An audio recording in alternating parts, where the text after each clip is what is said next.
Hello everyone, welcome back to my YouTube channel once more. Today we are going to create a look from the movie Dune. We are going to try to recreate the look from the movie Dune, so let's roll the intro.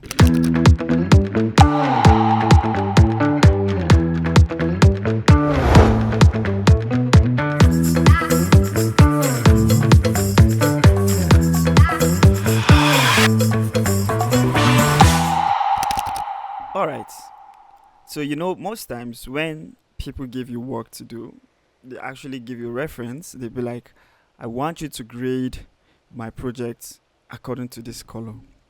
But this is what I want you to understand.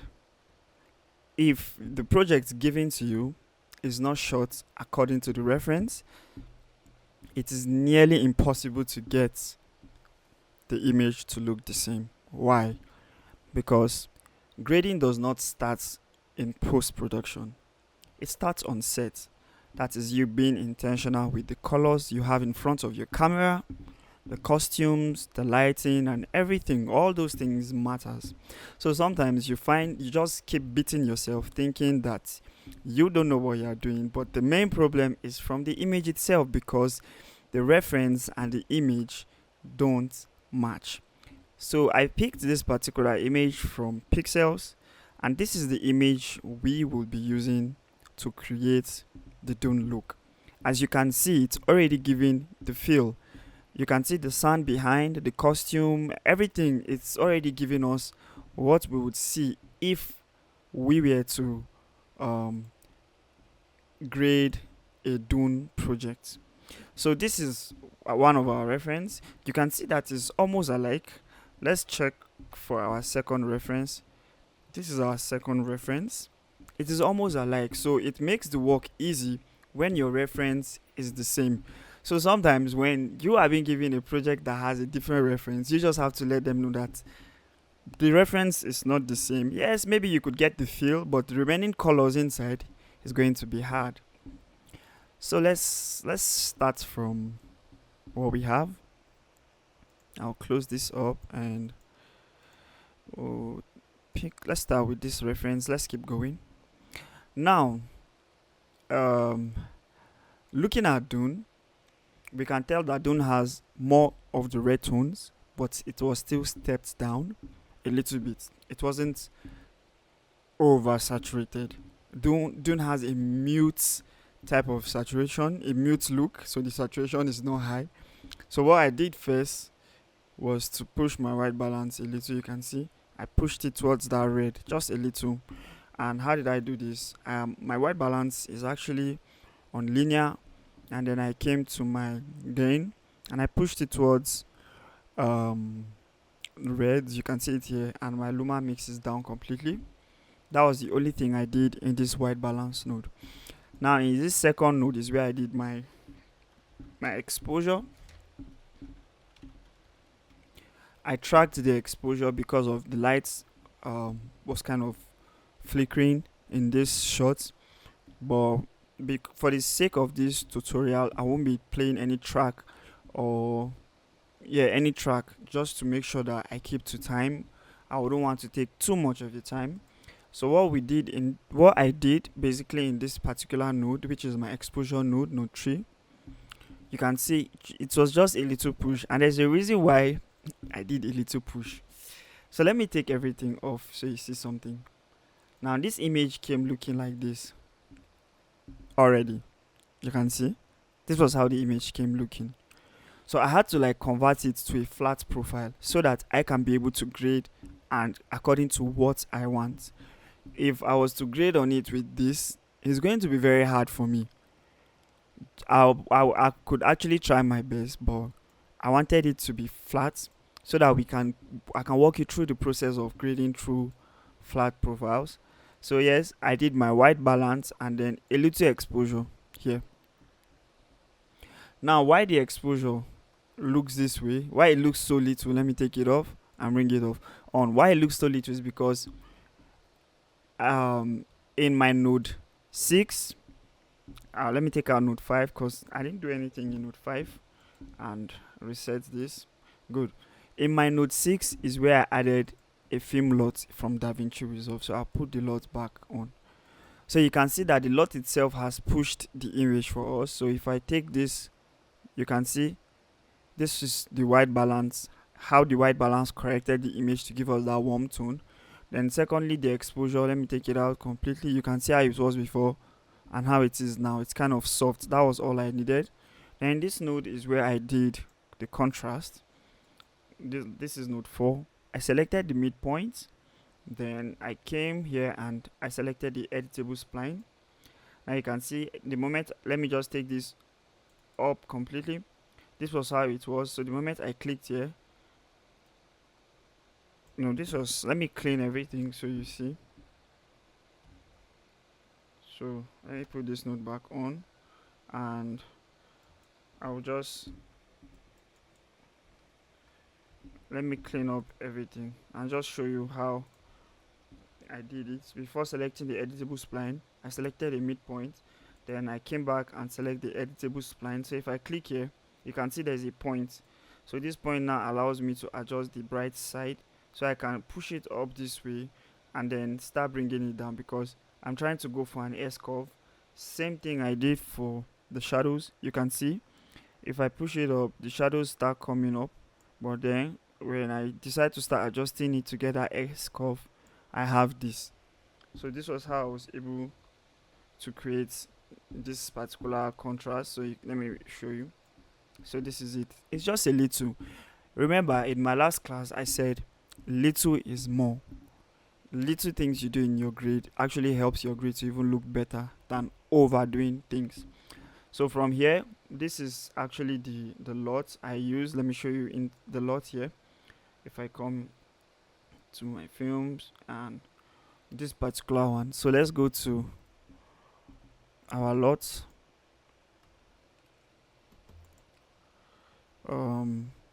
Here, and you can see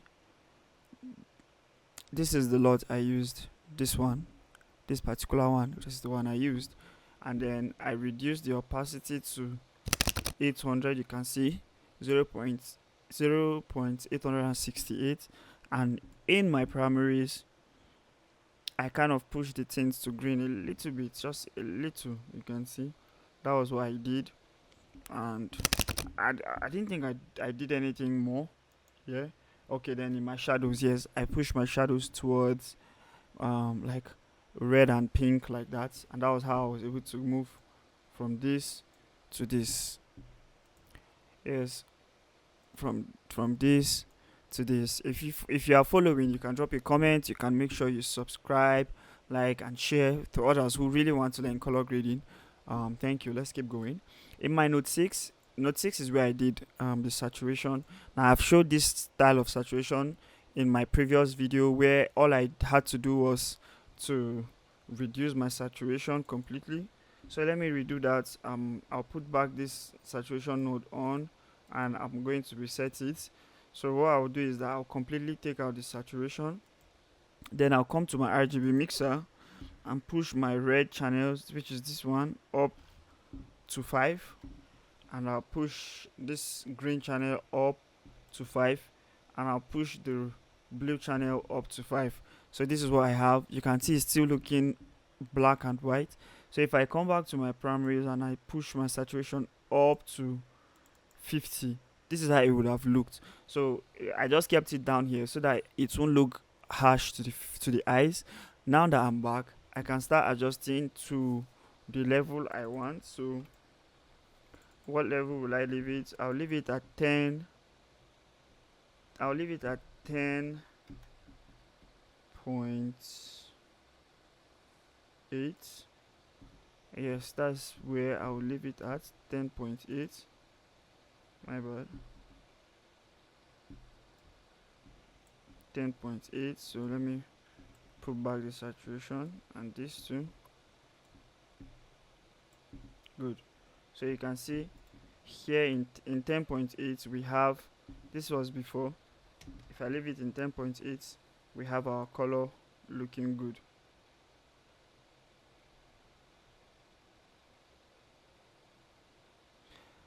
this curve is not supposed to be here. Pardon me. I think this should be an error. It should be a mistake. Good. Now the curve is not here. So we've put everything to 10.8 and full saturation. So here we come back to 10.80. Yes, 10.80. This is where I left it, and I have it looking this way. So if I clean this up before, you see how it look. Bring everything up back together. This is what we have. We still have our saturation. So in this next node here is where I made a selection on the lady. So let me come here. Now mind you, you can use the magic marks for this, which is way easier, fast, and better. But I just decided to go with this tone because sometimes you need to show people like the main fundamentals before moving to the next one. So what I did here is this. Let me show you this. So with the magic marks, it can also do this, and even way better for you. So why I'm showing you this is so you would understand that things like this are possible inside of DaVinci Resolve. With the magic marks, it just picks her alone and goes way better. So after I selected her, the next thing I did is to create an outside node, which is, if you're using a Mac, is option O. With the Windows, I think it should be alternative O. So I created an outside node, and then I dropped down the saturation of the outside node. I came to the blur radius, and I kind of made it blur a little bit. You can see in the saturation panel, in our curves hue versus saturation, I dropped the saturation down, and we are able to get this from this before to this. And then I noticed that in the Dune look, the what's it called, the backgrounds had more light. It was kind of blown out compared to the subject. So I decided to come to the primaries and increase my gain. So let me take this out completely. You see how it looked before, but with this you can see that the light from behind now is kind of brighter, right? That's what I did, doing this just to control what we have and make sure that our subject is not blown out together with the background light. Now this was what I did and how I was able to get this look. So let's still compare this. You can see that we are going in sync. It's almost looking fine even though we are not done. Next thing here is the face. Now he is a light skinned person, she's dark. So I would have basically used the HSL qualifier, but I decided to use a window because most of the colors, everything looks the same. So I have to just find a way to balance it and create my own separation. And this is what I did. I was able to use the window tool just to select her face. Pardon me. I was able to use the window tool to select her face, and if I put it on, this is what we have. Now I'll put it on a big screen so you'll be able to view it better, to see for yourself. Now let me do this. Just take a look at how the skin is. Can you see? This is me trying to make the skin more human, clean, and even though Dune had some kind of effects, should I say effect, but it looks humanly, but at the same time there's this, I don't really know what to call it. It has this dry, ancient, sunny, baked world kind of look. So that was like what I was trying to go for. And yeah, I think this is not bad. This is not bad. So let's keep going. Let's keep going. My next node here is for her eyes. Yes, for the eyes. Now, if you notice in the Dune, in the reference we are using here, let me show you. I'll push this like this. You would notice he has a blue eyes, right? Take a good look, and you would see what we are going to do here. Now, You can see he has blue eyes. So what was I able to do? Let me shift towards her. Let me shift towards her.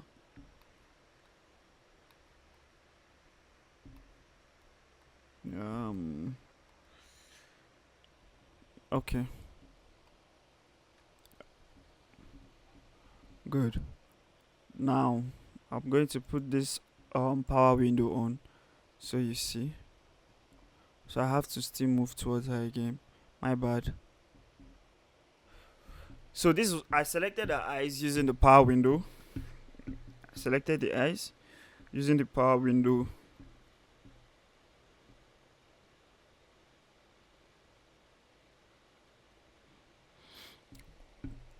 If I put the power window all on, which is the Note 10, you would actually see the change in her eyes. And mind you, the the the Dune look kind of looks like a bleach bypass. I could have tried using a bleach bypass too yesterday, but just like I said, this image already came looking the way it is. I wouldn't want to go and keep on like destroying the image, right? So I just had to like go with the flow. So if I put this node on, you would notice what happened to the eyes. Her eyes are now blue. So I selected the eyes, then I kind of feathered the sides, and you can see in my gain and my gamma I pushed the blues a little, then I dropped the saturation. Now, sorry guys. Whew. I just came back from the gym, so my body needs rest. But let's keep going, guys. So if I put this back on to the normal size, and I'm going to take the window tool off completely, so you see what we have. So let's just go back here. You can see that we now have our blue eyes. Now we are still moving. Good to go. Good to go. Good to go. So now we switch to our second reference because of the costume. I want to have probably maybe a similar costume color, because house here has a different look. We could say maybe they went to a different location and the people in this location have like a different way they dress, but let's just keep going with the flow. Here I decided to add glow. This is the glow I added, normal DaVinci glow. I don't really need to explain the glow in DaVinci. I just added it, and um, in our node 11, I think I had to like control the light coming from this direction. So let me put it on. Yes, you can see. I just selected. Let me take this off completely and bring this back. So you can see I just selected this using the linear tool, and then I came to my primaries and dropped down gamma. And the next node here is the side of her face that was dark. I had to like adjust it, the same thing, selected it, put my gamma. The only thing is that, okay, I feathered just a little. Good. Let me take it back. Good, yeah. And this other node here is where I selected her costume and her face. Now I selected her face because I don't want her face to be affected to what I'll be doing in the costume.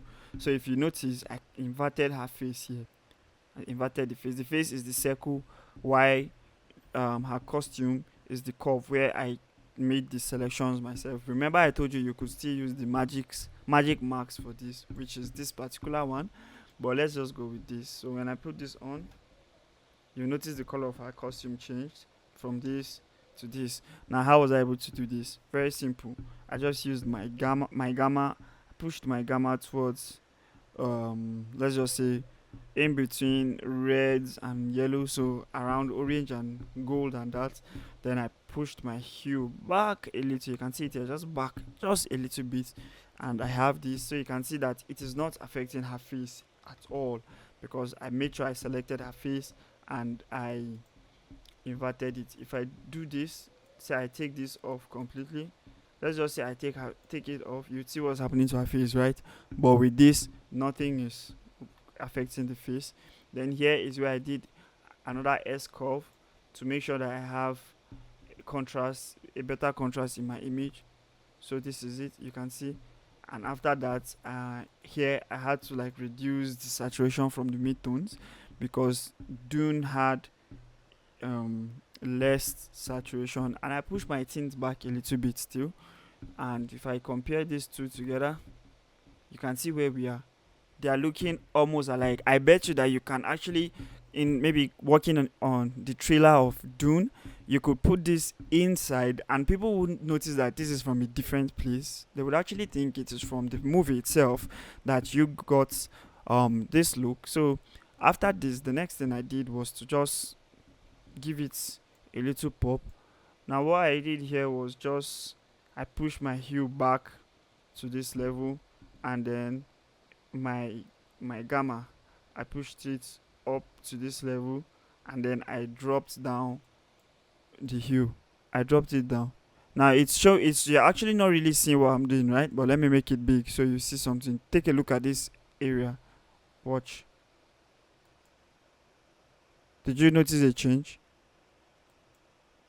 You notice a kind of reddish change. Watch. Take a look at the parade. You would also see that. This is off. This is on. Off. On. So that was what I did there, just to put that little reddish feel. And then next thing, which is the last in this grade, is the grain. I added the grain, the normal DaVinci Resolve film grain, and then the first node here is basically my noise reduction, but I just wanted to clean up the image. So if we compare these two, we actually came a long way to recreate a Dune style, and this is a pass for me. This is a pass. If we're able to do this, is a pass. It means if we have a movie that is similar to Dune one way or the other, we would be able to create something that will amaze the public and even the viewers. And this was how I was able to create this particular look. I love it. I hope you love it too. So once more, thank you for coming back to my YouTube channel. Make sure you like, share, subscribe to my YouTube channel. If you have questions, you need me to work on projects with you, you need me to collaborate your projects, teach you, or personal classes, feel free to reach out to me. My number and my social media links are in the description, and also on the screen you can see my social media handles and my phone number. Thank you once more for coming back to my YouTube channel, and I'll see you all in my next class. Goodbye and thank you.